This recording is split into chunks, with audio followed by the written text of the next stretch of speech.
Mahinga po, Negros. Ini ang Digicast Negros 10. Ang nagapanguna nga napulog ka mga balita sa isla sa Negros ang amo ni Gadulong sa inyo. Din ninyo kami sa Facebook, YouTube, kag sa KCAT Channel 11. Kag mabatiin nyo kami live sa FM station nga 91.1 FMR Bacolod. Kag yari na ang top 10 nga mga balita sa Negros, subong adlaw. Approval sa second hearing sa NIR sa Senado malapit na lang para sa katumanan sini. City Legal Office kinatunan ang pagpasira sa resto bar na natabuan sa pagbulis sa minor de edad. Nagdagat sa 14 million pesos ang halit sa sunog sa temporary warehouse ug office facility sa contractor sa Mega World. LPA ginapaabot ka magasunod sa Philippine Area of Responsibility sa Sabado nga adlaw. Kag sa good vibes sa kakalanaan sa Hinubaan, naka-expand matapos mag-igo ang bagyo nga Odette sa 2021. Tinatanan sa Digicast Negros 10. Sa number 10,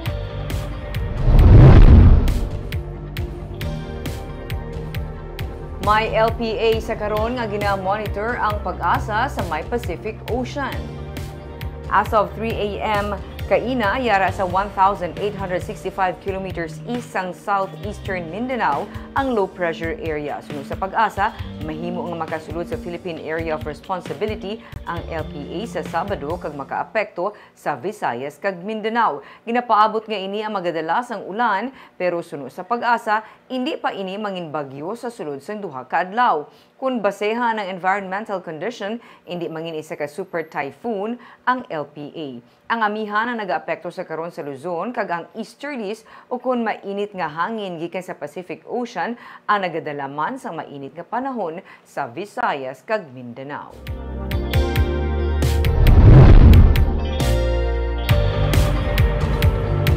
Sa number 9, 55,000 pesos nga additional incentives ang batunon sa mga empleyado sa gobyerno probinsyal sining bulan sang Disyembre. Inagin-announce kagabi ni Negros Occidental Governor Eugenio C. Lacson kadungan sa Christmas party sa gobyerno probinsyal kag switch-on ceremony sa Capitol Lagoon. Sa 55,000 pesos, 30,000 ang collective negotiation agreement, 5,000 ang productivity enhancement incentive kag 20,000 naman ang service recognition incentive. Ang mga contact of service naman kag job order workers magabaton sa 5,000 pesos kag gratuity pay.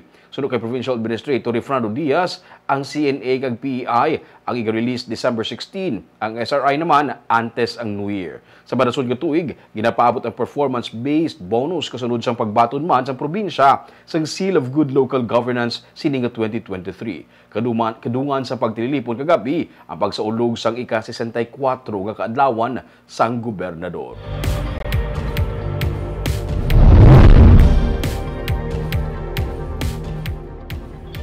Sa number 8, 3.6 billion pesos nga pondo para sa 2024 sa siyudad sa Bacolod aprobado na sang konseho.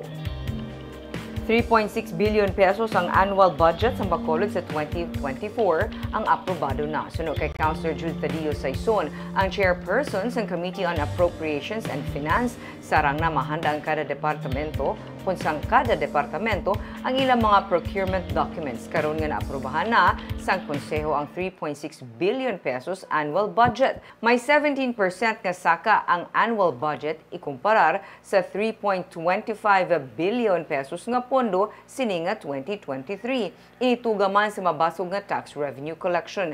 Nagsaka sa 110 million pesos ang national tax allotment sa syudad nga naglabot sa 1.8 billion pesos. Sunod kay Saison nga kabahin sa natagaan sang dako nga priority sa annual budget ang bahin sa social services, infrastructure projects kasubong sang road repair and construction lakip na sa edukasyon. Sa number 7,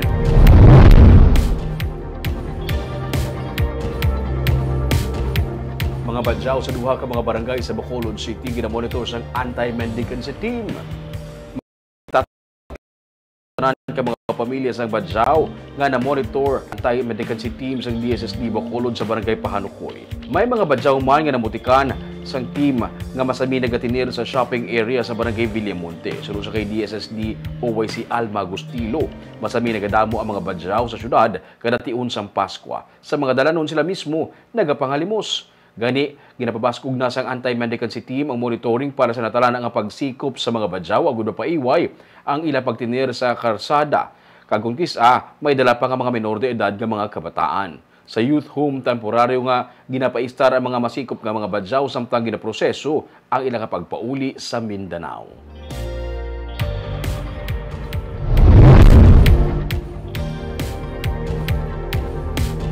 Sa number 6, PNP naghinyo sang bulig sang health center agud to makilala ang ginikanan sa napatay nga lapsag nga nasapwan sa kilid sang suba sa Banwa sang La Castellana. Nasapwan nga patay isa ka lalaki nga lapsag sa kilid sang suba sa Hacienda Mataas, Barangay Sagang, Banwa sang La Castellana sa Martes. Suno sa kaya Police Major Nelson Amsiwen Jr., ang hepe sang La Castellana PNP, nakita sa mga kabataan nga naglabay sa suba ang nagalutaw nga bangkay sang lapsag kag may pusod pa. Suno sa PNP, ilamana ginhinyo ang bulig sang health center sa amo nga barangay kay base may record sang iloy nga nagbata. Padayon man ang investigasyon sang kapulisan sa pagkilala sa mga ginikanan sa nasambit nga lapsag kag sa rason kung nga ay yari ini sa suba.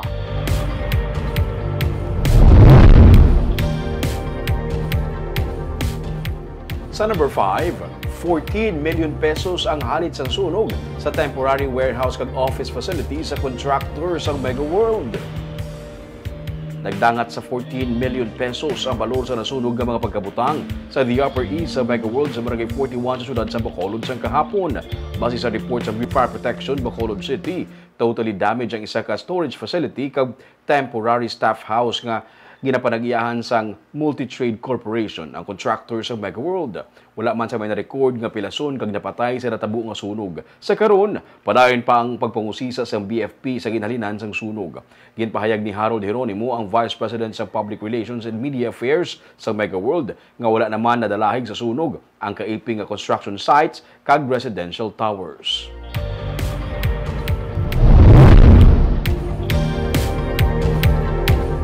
Sa number 4, Philippine Coast Guard ang padayon nga naka-alerto sa ginapaabot pagdagsa sa mga magabiyahe karon nga holiday season. Sunod kay Captain Winiel Azcuna, ang District Commander ng Coast Guard Western Visayas, humalin pa sa natabo ang pagpamomba sa Mindanao State University sa Marawi City. Ginpasaka na ang alert level status ng Coast Guard kag tayuyo na init tubtub sa sinakuay sa biyahe dala sang holidays. Natala na man siya magsapol sa pamuno sang marina kabahin man sang pagpasiguro nga safe ang mga sakayan pandagat sa pagbiyahe. Samtang ginapasalig man ni Azcuna nga upod ang PNP kag PIDEA. Nakip man ang militar, hugot nga monitoring kag seguridad ang ginapatuman sa mga puerto para malikawan ang paglusot sa mga kontrabando labi na illegal nga droga. Right now, we have observed number of passengers already going to our ports, but it is quite manageable pa naman po as of now. But sa part ng Coast Guard po ma'am, nandun po yung mga personnel natin na ensure yung safety and security po nila. What do we watch out for, sir? Primarily sa amin ma'am, we will ensure na yung mga barko natin ay safe na maglayag, maiwasan po natin yung mga overloading, and yun ma'am, secure din natin yung mga ports po natin.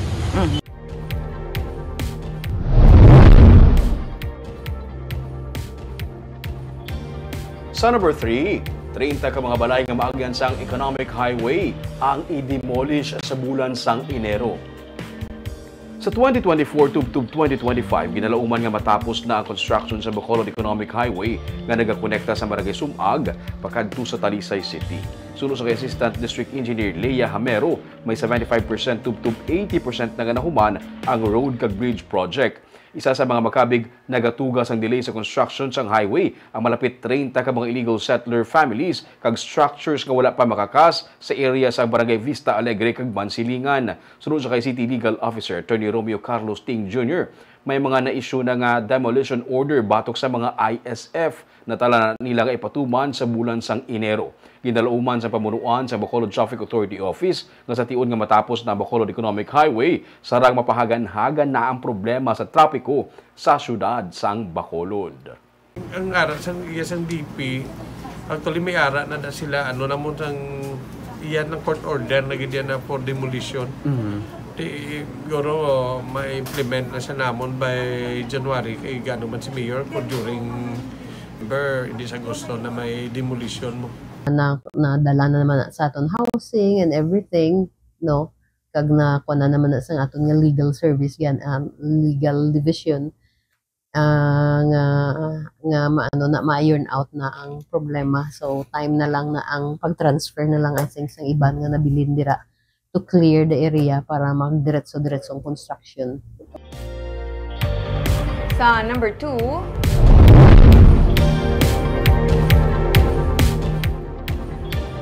Bacolod City Legal Office ginatun-an ang pagpasira sa ilimnan matapos natabo ang pagmolestya sa isa ka menor de edad mismo sa sulod sang amo nga ilimnan.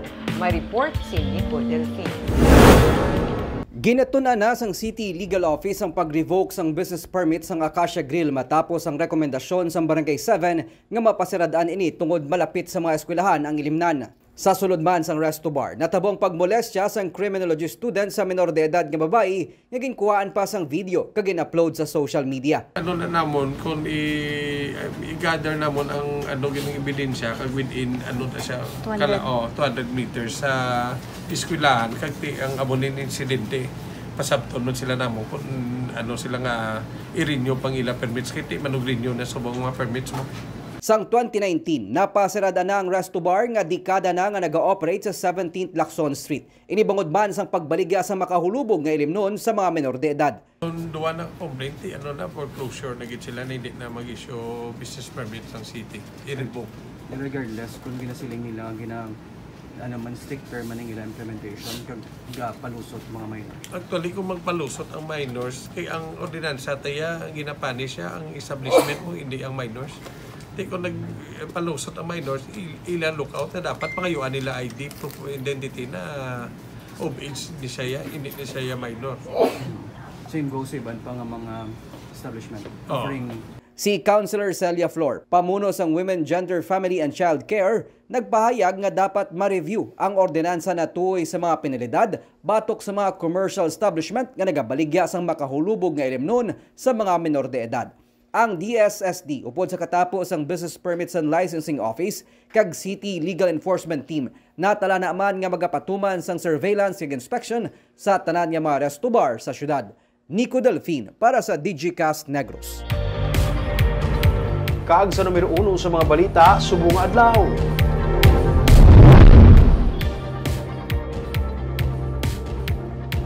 Gobernador ginaabi-abi ang pag-approve sang Senado sa second reading sa Negros Island Region Bill.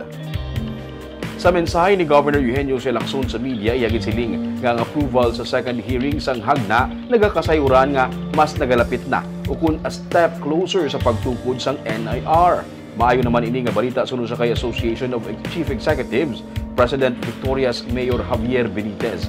Nagalaom siya nga matigayon na inipasar sa Senado kag tigayon nga malagdaan ni Presidente Ferdinand Marcos Jr. para initigayon nga mangin isa kalayi. Ginaprubahan ang Senate Bill No. 2507 o kunang Act Establishing the Negros Island Region sa second reading. Gisiling ni Senate President Juan Miguel Zubiri nga para sa iya, mga kasimanwa sa Negros Occidental, Oriental kag Siquijor, temprano nga nag-abot ang Paskwa para sa ila. Kinahanglan papapasar ang hagna sa third and final reading antes magdangat sa presidente para mapirmahan. Sunod sa kay Senador J.V.A. Ercito, ginapasiguro nila nga ang bill maging acceptable sa Executive Department para hindi ma-veto sa presidente. Sa Miyerkules, ginpatigayon ang plenary session para diri sa NIR, magaisa ang Negros Occidental kag Oriental, pati na ang Siquijor. Ini nagatuyo sa pagpasanyog sa delivery sa basic government services sa mga pumuluyo. Previous motion, Mr. President, and recognize the author, the sponsor, Senator J.B. Ercito. Yes, thank you, Mr. President. Your Honor, we only have one amendment. On page 4, line 1, insert a new section to read as follows. Section 6, Appropriations. The amount necessary to carry out the provisions of this act shall be charged against the current year's appropriations of concerned agencies. Thereafter, the amount needed for the implementation of the will be included in the Annual General Appropriations Act. Second, number 2, lastly, renumber the succeeding sections accordingly. That's all, Mr. President. Thank you. No objections. There are no objections. Motions approved. Thank you very much, Mr. President.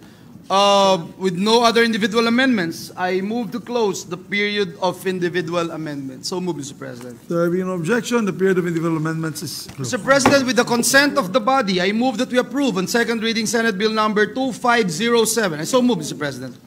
There being no objection, House Bill number 2507 is hereby approved on second reading. Congratulations. Thank you and congratulations.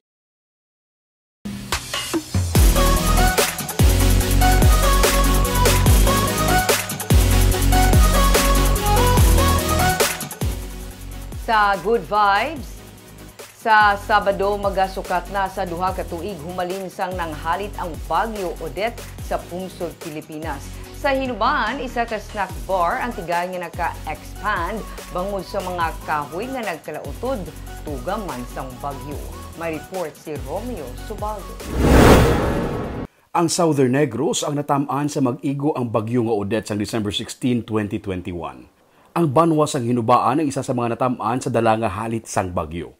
Ang mga puno sang kahoy sa duta ng Milo Edhan Navarro nagkalatumba bangod sang bagyo. Iban diri gulang na nga mga kahoy. Matapos manghalit sang bagyo, napinsaran niya nga himuon na lamang ini nga mga furniture para maka-expand ang iya nga Milo's Snack Bar. Subong amo na siniyang itsura sa mga natumba nga puno.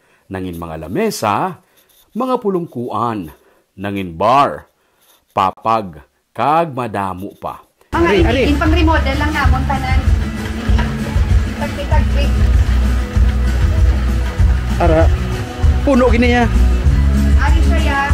So sa gift from a friend, natumba man. Kaya mo ni dugin pang buo-buo mo na lang. And even that, kubi. Kubi nga kapuno. Oo. Endemic tree. Ari maugani. Mabani. Istorya ni Milo, wala naman sila sa may mahimo kay kalamidad ang nag-igo. Napinsaran nila nga himo na lamang ang mga ini nga mga kahoy bilang mapuslanon nga mga bagay.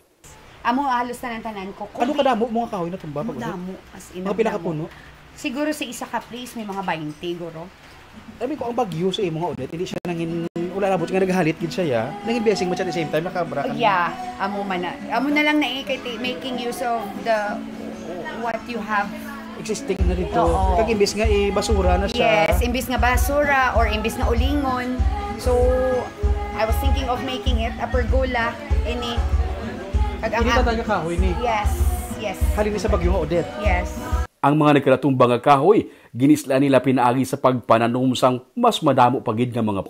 Suno sa iya, humalin sa nag-expand sila sang iya nga kalan-an, nangin maayo pagid ang dalagan sang negosyo. Ang isa ka empleyado sang una, nangin napulo na subong. Kagang iya nga mga empleyado, nangin pamilya niya na. Tanan sila, naga-star sa iya. May mga working student, may mga out-of-school youth, kag single mom. Isa diri sa ila si Junifer Delgado. Ngasang una, naga-drive sang canter sa Manila. Nawadaan sang trabaho. Nagtambay, tubtub nga, na tagaan oportunidad nga makatrabaho diri. Taga-hinubaan man siya pero diri naman siya gimpa-star sa Milo's Snack Bar. Mga brother, kay mo ko tambay naman ko halin ko sa Manila mong. Sa Manila ka drive truck, mga canter. Pagabot diri nagtambay. Wala obra. Wala. Tapos ano ka kalawig nagtambay? Mga 3 months siguro. Wala ka gidobra. Tapos gin-recruit ka sa bana niya. Pag-recruit sa imo, ano sa una sa pensar mo pagambay nga maobra ka di? Wala. Masulot na obra kid. Subong, maisa ka tuig na si Junifer nga nagatrabaho sa iya. Buligay lang sila kuno sang iya nga mga empleyado. Handa man siya nga magbulig sa ila basta dedikado lang sa trabaho. Manang gid ko dibi. Okay. Yeah. Mga hubines nga mga hubines, out of school youth. Working students. Kag may duwa lang ko kananay. So, ang mga student, kung may klase, eskwela? Yes. Kung gabi, diri sa Gapuli. Kagaobra sila sa hapunan, hapon gabi. Yes. Si Milo, naging OFW sa Dubai sa sulod sang 20 ka tuig. Wala sa plano ang magnegosyo pero diri na siya gindala sang iyang swerte sa iya pagpauli balik sa Pilipinas. Para sa iya, sa kada problema, pwede makapangita sa oportunidad, kag sa kada kalamidad, dapat nga magbangon. Bago ko isa, bala sa siningang mga kalamidad, makakita ka man sa mga oportunidad, no? Pag sa natabo sa iya, pag-expand ya, kami mga kahoy na gilang mo. Ming inang always, no? Inang mayara, lagi dyan nga makitaan ka, nga pwede mo ma-turn into a positive na bagay. Pagbangon Manila.